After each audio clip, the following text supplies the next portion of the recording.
I'd been at the company for 3 months, long enough to know where the decent coffee was but not long enough to stop feeling like a guest in my own chair. Most mornings, I came in earlier than I needed to. It wasn't ambition, not really. Just habit. If I got in before the rest, I could let the day settle around me, boot up my computer, line up my pens, watch the sunlight climb over the blinds without anyone noticing. That Tuesday, she was already there. Evelyn, my boss, sat at the far end of the table in the break room, her coat draped over the back of her chair. One hand rested on her mug, the other flipping a page in some thick, hardback book. She looked up when I walked in, and I caught that half smile she gave when she didn't want to seem like she'd been waiting. "You're early," she said. I shrugged, moving toward the machine. Couldn't sleep. It wasn't a lie, just not the whole truth. As I reached for a paper cup, I felt her eyes flick toward my hands. Not for long, maybe half a second, but enough that my brain filed it away for later, like it always did. She had that way of looking, the kind that stayed with you longer than it should. "You always put too much sugar," she said, watching me tear open a packet. I glanced over my shoulder. "And you always remember." Her mouth curved, not quite a smile, more like she was trying not to have one. She closed her book but didn't get up. Most of our conversations were like this, short, nothing important. Still, I'd catch myself replaying them at my desk, like checking if I'd missed something hidden between her pauses. The coffee machine hissed. I stirred. She watched. "You ever try it without sugar?" she asked. "I have. And? It's like drinking a bad mood." That earned a quiet laugh, low, quick, almost swallowed. She took a sip from her mug, eyes lowering to it like it was suddenly fascinating. The clock above the sink ticked. The air smelled faintly of cinnamon from whatever candle someone had left burning in the corner. My phone buzzed in my pocket, but I didn't look. I didn't want to break the moment. Evelyn stood, sliding her coat on, the movement smooth, practiced. "I've got a meeting. Don't be late for yours." "Yes, ma'am," I said, mock serious, but she didn't look back. She left with that steady, unhurried pace that always felt like she knew more than she was saying. I stayed in the break room a while after, my coffee cooling in my hands. I thought about sending a message, something about the book she was reading, or the sugar comment, but I didn't. The screen stayed blank. By lunch, I'd mostly shaken it off. Work was work, and she was my boss. The line between us was clear. Or it had been. That evening, as I packed up, a notification slid across my phone screen. "You left your notebook in the conference room." "I have it in my office. Come by before you leave." No smiley face. No thanks. Just that. Still, my pulse shifted. Because I couldn't tell if she'd meant right now or if she knew I'd wait until everyone else had gone home. And for some reason, I hoped it was the second one. By the time I made it to her office, the floor was mostly empty. The low hum of the heating vents filled the space between footsteps. Evelyn's door was half open, light spilling into the hallway like an invitation someone forgot to retract. She was at her desk, hair loosely pinned back, glasses sliding a little down her nose as she wrote something by hand. My notebook sat on the corner of her desk, like it had been waiting. "Didn't mean to hold you hostage," she said without looking up. "Wasn't in a rush," I replied, leaning in the doorway. She glanced up then, quick, assessing, the way you look at a photo you're not sure you should keep. "Come in." I stepped inside, the faint scent of her perfume mixing with the paper and ink air of her office. She gestured to the notebook. "You take good notes." "Better than most." I shrugged. "Helps me remember things." That made her pause, pen hovering. "I used to do that. Before everything was digital." She smiled faintly. "Still have a box of old journals somewhere in the attic. Pages full of things I don't even remember writing." Something about that, her admitting she kept pieces of herself tucked away, made the room feel smaller. I imagined her younger, scribbling in the margins, not knowing she'd end up here, sitting across from someone like me. "You ever look at them?" I asked. "Not lately." She set the pen down, folding her hands. Some things, you don't revisit unless you have to. It was the kind of answer that was also a warning. Still, I wanted to ask what was in those pages.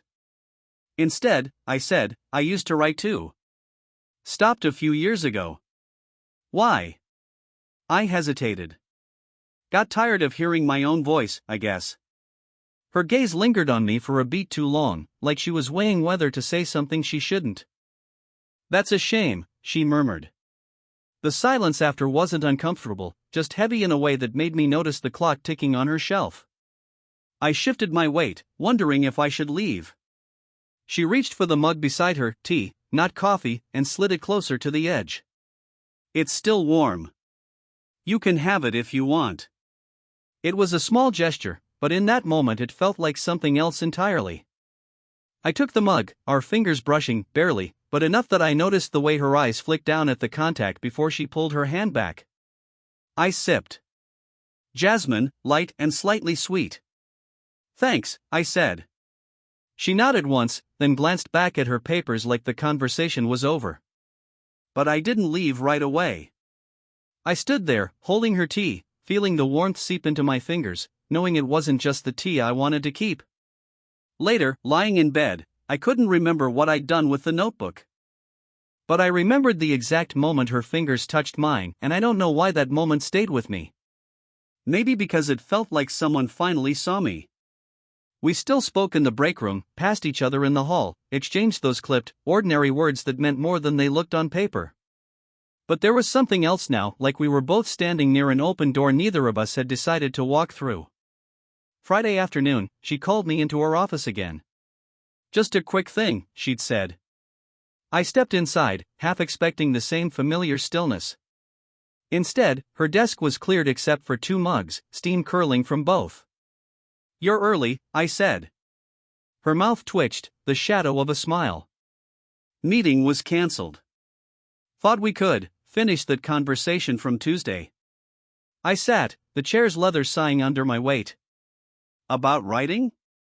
She nodded, but her eyes weren't on mine, they were tracing the rim of her mug, slow, deliberate. You ever think about starting again? Sometimes, I said. But I wouldn't know where to begin. That's the easy part, she said quietly. You just start. The rest figures itself out. She handed me one of the mugs, peppermint tea this time. Our fingers brushed again, and I felt her hand linger half a heartbeat longer before pulling away. Before I could say anything, there was a sharp knock on the door. Come in, she called, her tone shifting, back to neutral.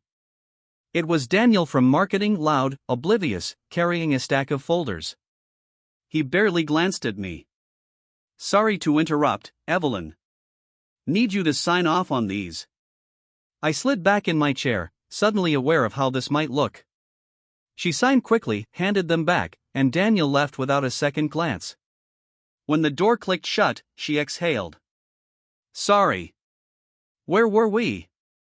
But the thread was gone. The air felt thinner now, heavier. I drank my tea, trying to find where we'd left off, but my thoughts kept circling that interruption, how easily someone could walk in, how easily whatever this was could be misread. I began.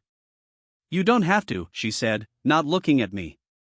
The silence stretched, and in it I felt everything we weren't saying, that she was older, my boss, that this shouldn't be a story anyone could guess just by walking past an open door.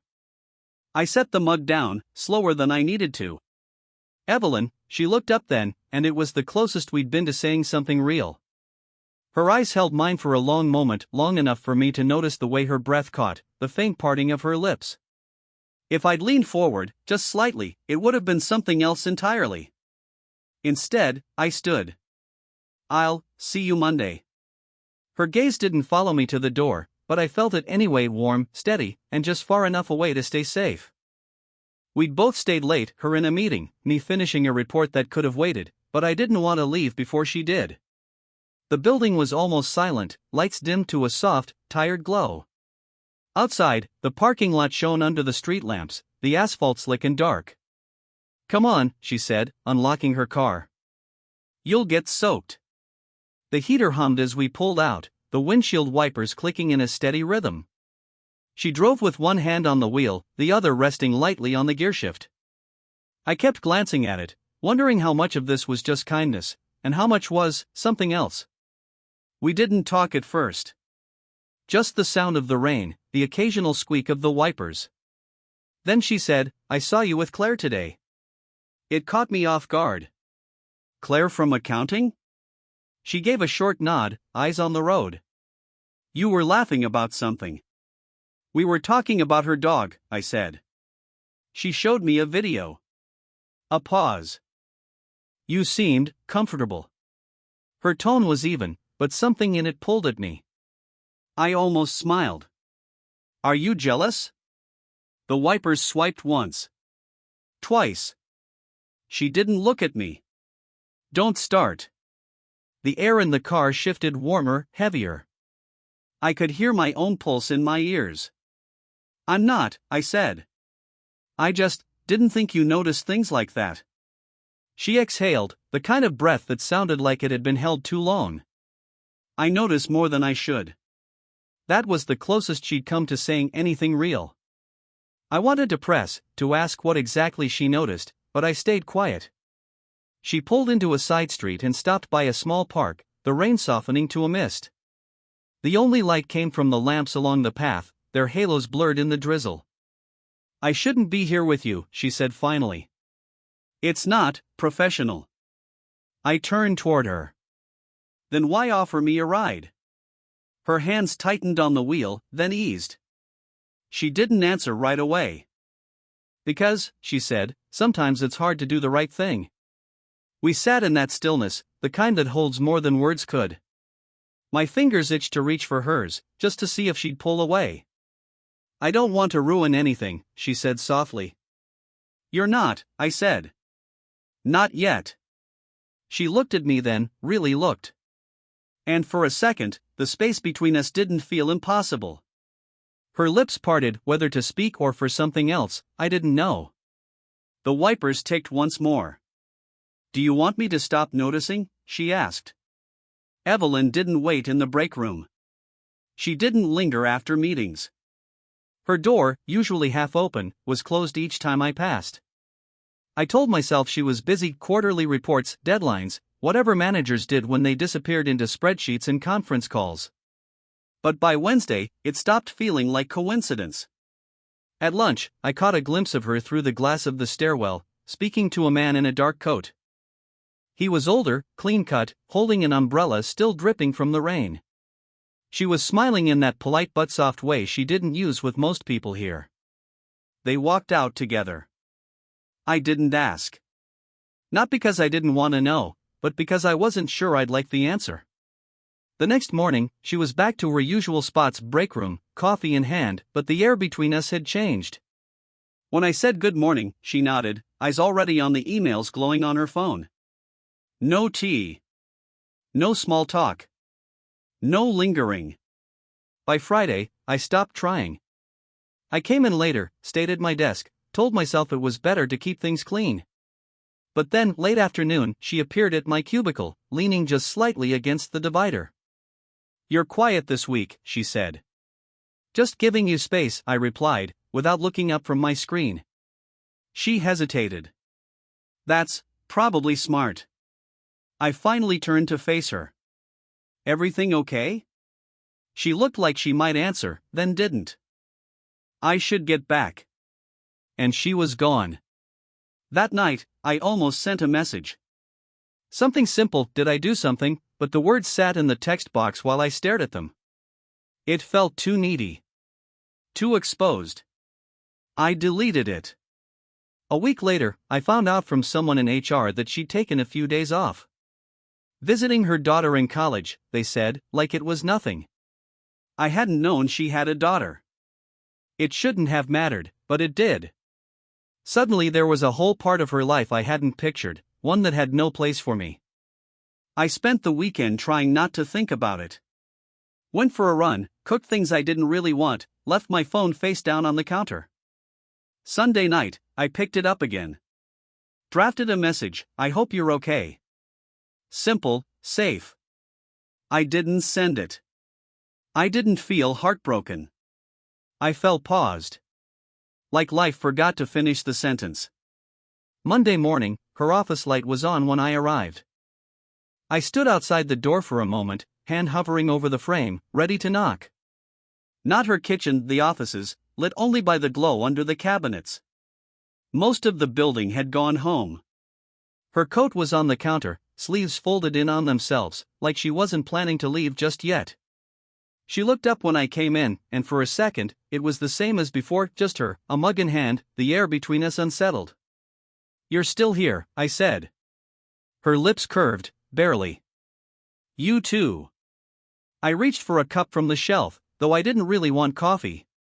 It gave my hands something to do. "How was your trip?" "Fine," she said, and then, after a pause, "It was good to see her." Her voice softened on the last word. I nodded, unsure if I should ask more. But then she sighed and set the mug down, fingers tracing the rim like she was smoothing out a crease. "I wasn't avoiding you," she said quietly. I looked at her, waiting. I just needed space. To remind myself where the line is. The cup in my hand felt heavier. "And did you?" She gave a short laugh, more breath than sound. "Not really." The heater clicked on. Somewhere down the hall, a door shut. Everything else stayed still.